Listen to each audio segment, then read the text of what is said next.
We question our daily position, seeking answers and definitions.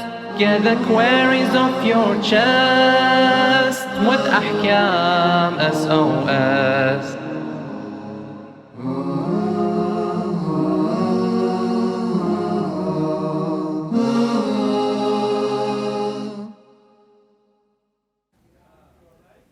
Assalamu alaikum wa rahmatullahi wa barakatuh. Welcome to Ahkam SOS, the show that discusses Islamic duties and practices. I hope all of you are well and inshallah your fast is going well as too. Just a quick reminder that this is a live show and we do take in all your questions. If you have any question you'd like to ask in regards to the holy month of Ramadan or even outside this field, WhatsApp us your question, email us on ahkamsos@imamhussein.tv. Or alternatively, give us a call here, 0203 515 0199. Inshallah, myself and the Sheikh will be able to answer and discuss your questions. I'm your host, Mohsin Shah, and joining me is Sheikh Ali Maash. Assalamu alaikum, Sheikh. Assalamu alaikum wa rahmatullah. How are you this evening? How's your fast going? Alhamdulillah, taqabbalallahu a'malakum. Wa minna minkum, inshallah, Sheikhna. MashaAllah. Sheikhna, the holy month of Ramadan, very, very special. And is it the case that we the Muslims, maybe it's not even just the Muslims, maybe it's everyone, but the holy month of Ramadan, are we the guests of Allah subhanahu wa ta'ala? Indeed, أعوذ بالله السميع العليم من الشيطان الرجيم بسم الله الرحمن الرحيم الحمد لله رب العالمين وصلى الله على محمد وآله الطيبين الطاهرين ولعنة الله على أعدائهم أجمعين. Continuing with the sermon of the Prophet sallallahu alaihi wasallam for the month of Ramadan, he mentions this point, as you mentioned, with regards to being guests of Allah Azza wa Jal in this holy month. He says, هو شهر دعيتم فيه إلى ضيافة الله وجعلتم فيه من أهل كرامة الله. In this month, you're invited to be the guests of Allah Azza wa Jal and to be honored with the grace of Allah Azza wa Jal, كرامة الله, specifically in this holy month. In other words, in this holy month, we are the guests of Allah, and He is the host, and the banquet or the what's going to be provided for us, not only the food, the iftar, the rizq of the iftar, but also the Holy Quran, the ad'iyah that we have in the night of the holy month Ramadan, the prayers, and other blessings and graces of Allah Azza wa Jal, which are pouring in this holy month. And of course, in this holy month, there's a special catering from Allah Azza wa Jal towards His servants, towards the ibad, specifically being cared in this holy month with all the blessings, materialistic and spiritual as well. Especially the ones that we need is the one to do with our souls, to improve ourselves, to build ourselves, to pure ourselves. هو شهر دعيتم فيه إلى ضيافة الله وجعلتم فيه من أهل كرامة الله. So let's see what is in the banquet, in the ضيافة of Allah Azza wa Jal, in His karama, in His graces. أنفاسكم فيه تسبيح. Allahu Akbar. Every breath is counted as tasbih. You know, when you say Subhanallah, Alhamdulillah, La ilaha illallah, this breath in this holy month, when it starts the first day till the last day, your breath is counted as tasbih. In other words, you're rewarded without saying Subhanallah. You're rewarded. This is the kalam of Rasulullah sallallahu alaihi wasallam. That anfasukum, your breath, is counted as tasbih. وَنَوْمُكُمْ فِيهِ عِبَادَةً. Your sleep is counted as what? Ibadah. You have a nap for, let's say, half an hour, 20 minutes in the daytime of this holy month, and it is counted as what? Ibadah. They write for you, the malaik write for you ibadah. Imagine. What a great grace of Allah Azza wa Jal. What a great banquet of Allah Azza wa Jal. What a great blessing. Then the Prophet sallallahu alaihi wasallam says, وَعَمَلُكُمْ فِيهِ مَقْبُولٌ. Your deed is accepted. Acceptance of deeds are very important in this holy month, in which you are rewarded for your a'mal, for your deeds, but it's accepted quickly. You know, sometimes it happens that you go somewhere, you do something, they quickly accept your case. They give you quick, let's say you go for a visa, let's say. They give you quickly the visa. So it's important that we understand that as much as we do amal, deeds, let's do it more. And with sincerity as well, with honesty as well. Sheikh, I think we have a phone call from one of our viewers, inshallah. Inshallah, we'll to answer their question. Assalamu alaikum, your name and where you're calling from? Well, not your name, but your question, please. Assalamu alaikum. Hello, assalamu alaikum. Ah, there we are, there we are. How you doing? You okay? Yeah, fine. MashaAllah. Do you have a question for the Sheikh? Yes, I do. Okay, go on. Go ahead with your question. Does your smile break when you hiccup or cough? Can you say that again, please? Does your namaz break when you hiccup? Okay. Or Okay. Thank you very much. Thank you. Sheikhna, does your salah break when you have a hiccup, when you sneeze, when you cough? No, they're all fine, inshallah. There's no issue with it. Okay. There's no issue. MashaAllah. Barakallah. Please continue discussing on the deeds and the sincerity of the deeds from. Exactly. So your breath is counted as tasbih, number one.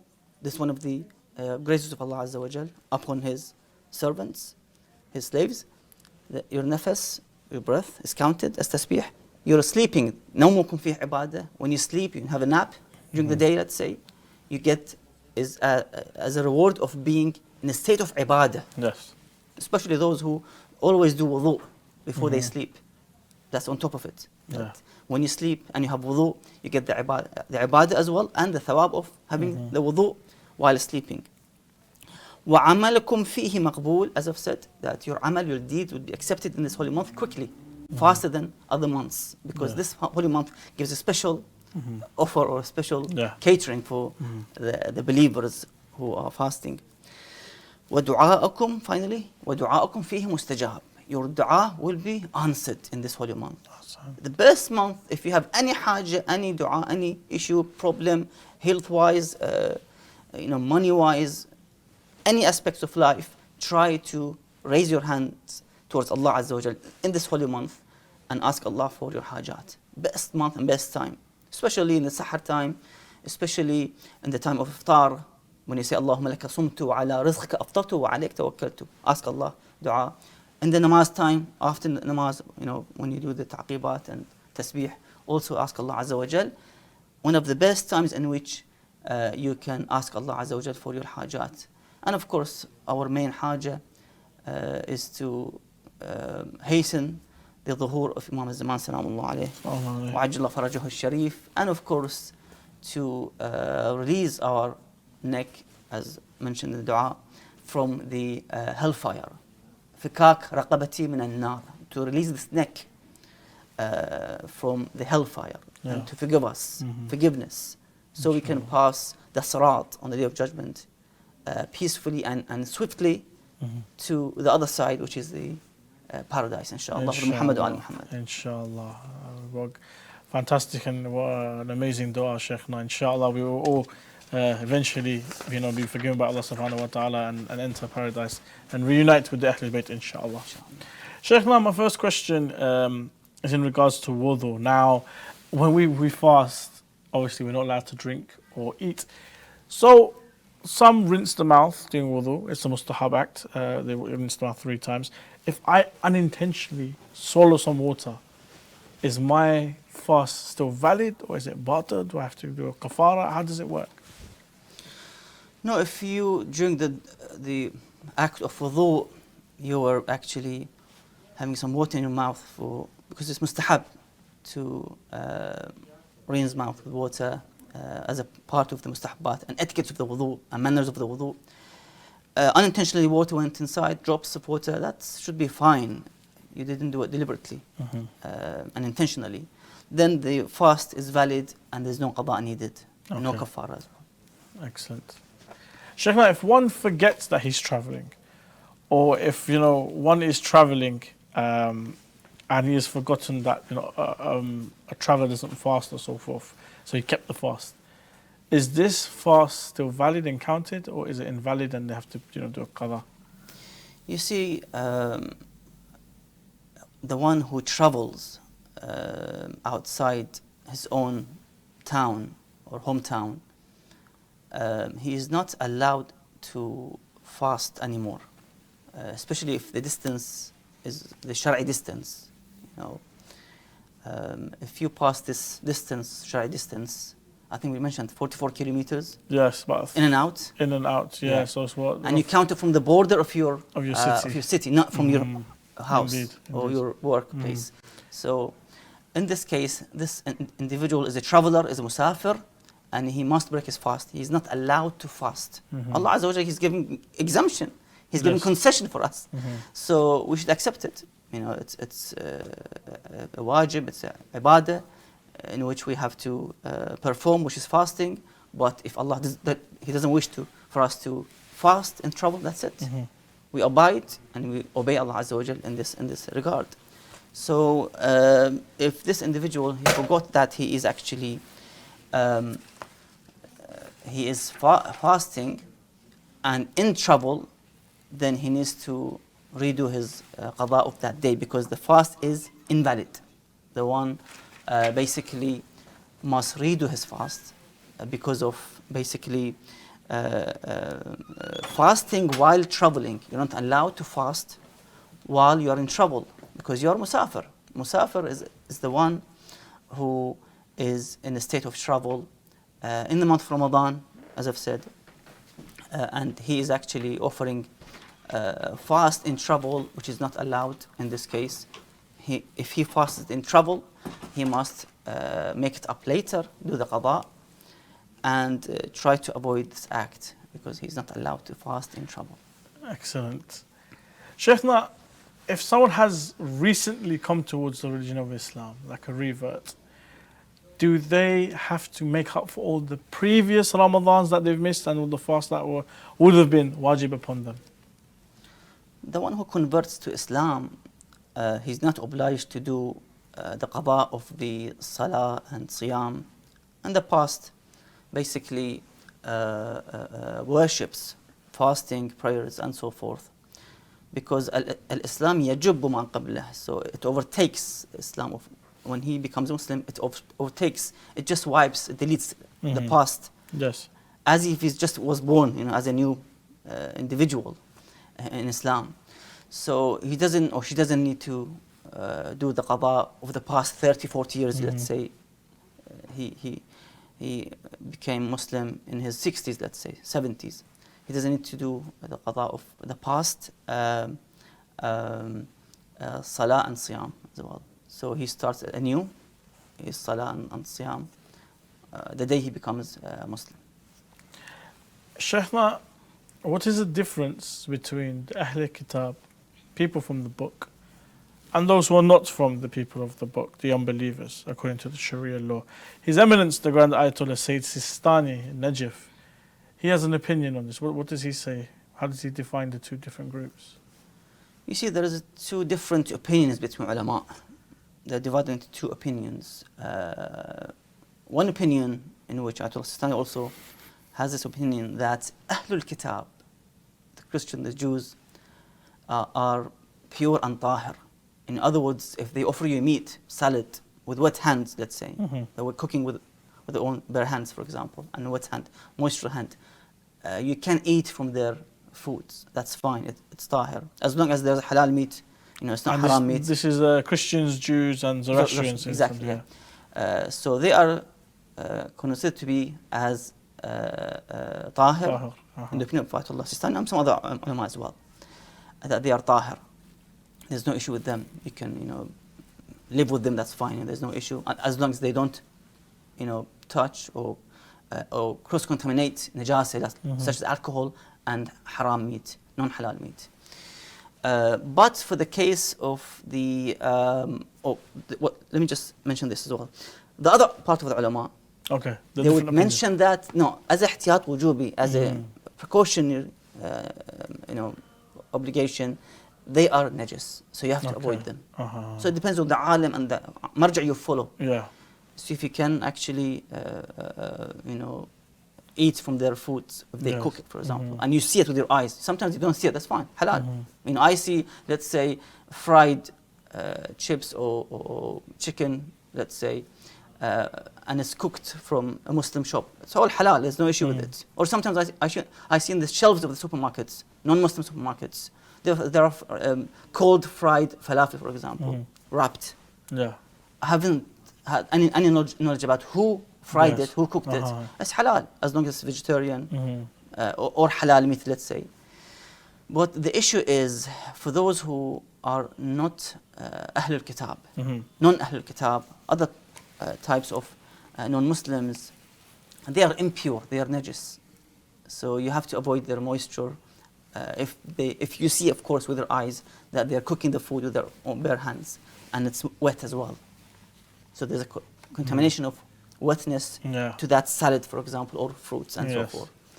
So it depends really which marja do you follow when it comes to Ahlul Kitab. But for the non-Ahlul Kitab, other religions, non-divine, just other religions, ala kulli hal, compared to the three religions, Ahlul Kitab, you have to avoid their moisture and their food if they come into touch with water and so forth.